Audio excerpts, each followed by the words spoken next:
Ja, goddag de her. Jeg formoder alle ved, hvad dagens emne er, men af rent formelle grunde vil jeg forklare det.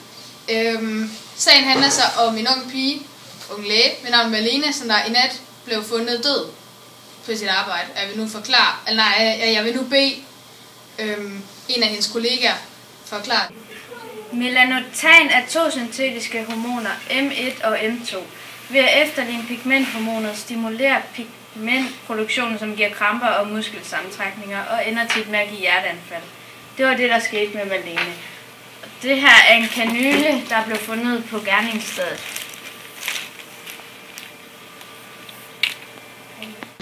Nu vil jeg så give ordet videre til anklager. Ja, jeg ser det sådan, at pigen tager hjem fra sit arbejde kl. 03.14 om natten. Og da hun kommer hjem, står de 3 forbrydere uden for hendes dør. Kl. 03.30 natten griber de fat i hende, og de giver en kanyle. Kl. 07.00 næste morgen finder man hende død i hendes hus med en kanyle i halsen. Ifølge paragraf 77b skal de 3 forbrydere have 20 år i fængsel for overtrædelse af medicinalbrug. Tak for forklaringen fra hr. Michael David. Nu vil jeg give ordet videre til forsvaret.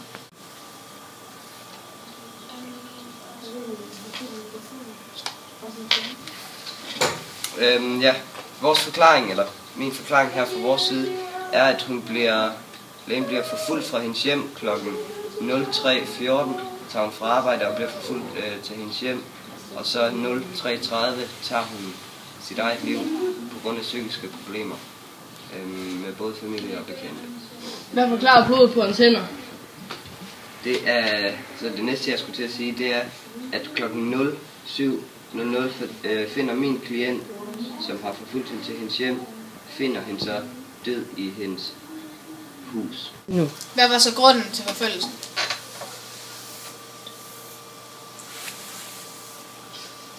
Ja, men over fra vores side vil vi helst ikke svare på spørgsmålet.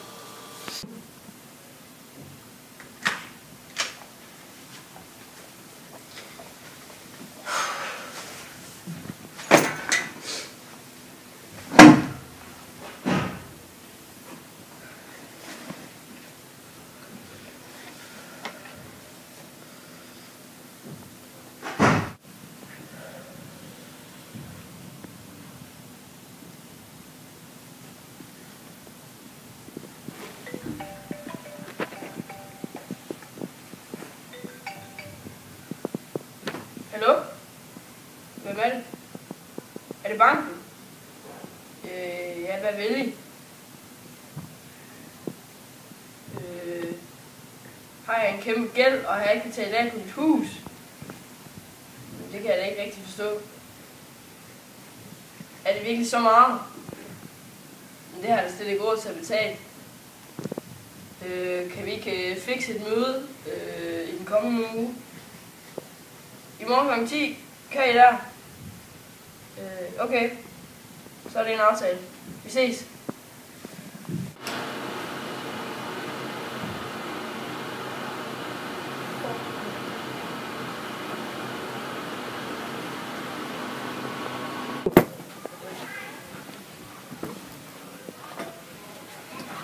Så Johnny. Så kællinger.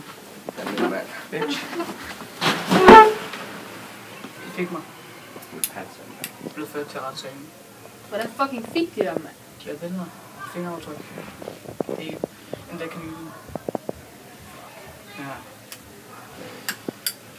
Til gengæld så fik jeg aftalt en 50 gram til min ven. Jamen, hvornår fuck kommer dommen? Det er ikke aftalt endnu. De har kun billederne. Det er ikke aftalt endnu. På nogen måde.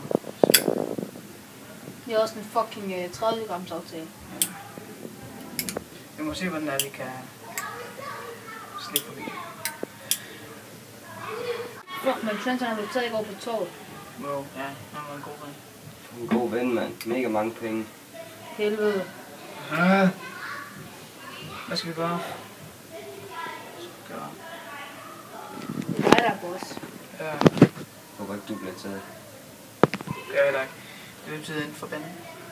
Men vi kan ikke køre rundt mere, mand. Vi skal have flere penge. Jeg tror fucking, jeg bliver nødt til. Fuck! Jeg bliver nødt til at Stik den skide advokat. Den lille junkie skal nok gå ud. Fuck, hun er blevet Der er stoffer, man. Vi har stoffer over det hele. Jeg skaffer noget her.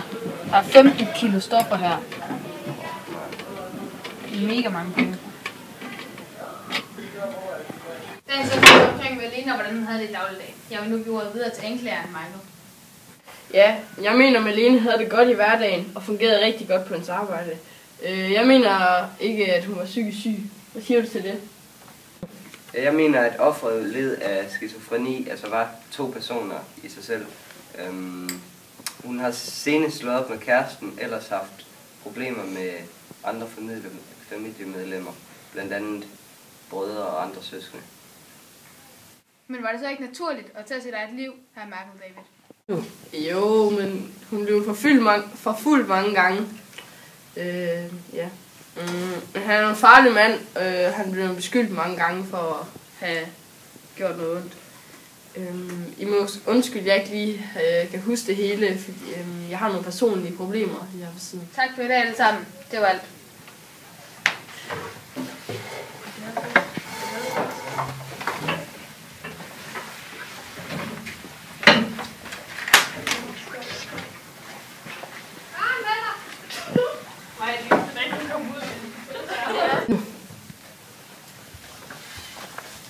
Nej.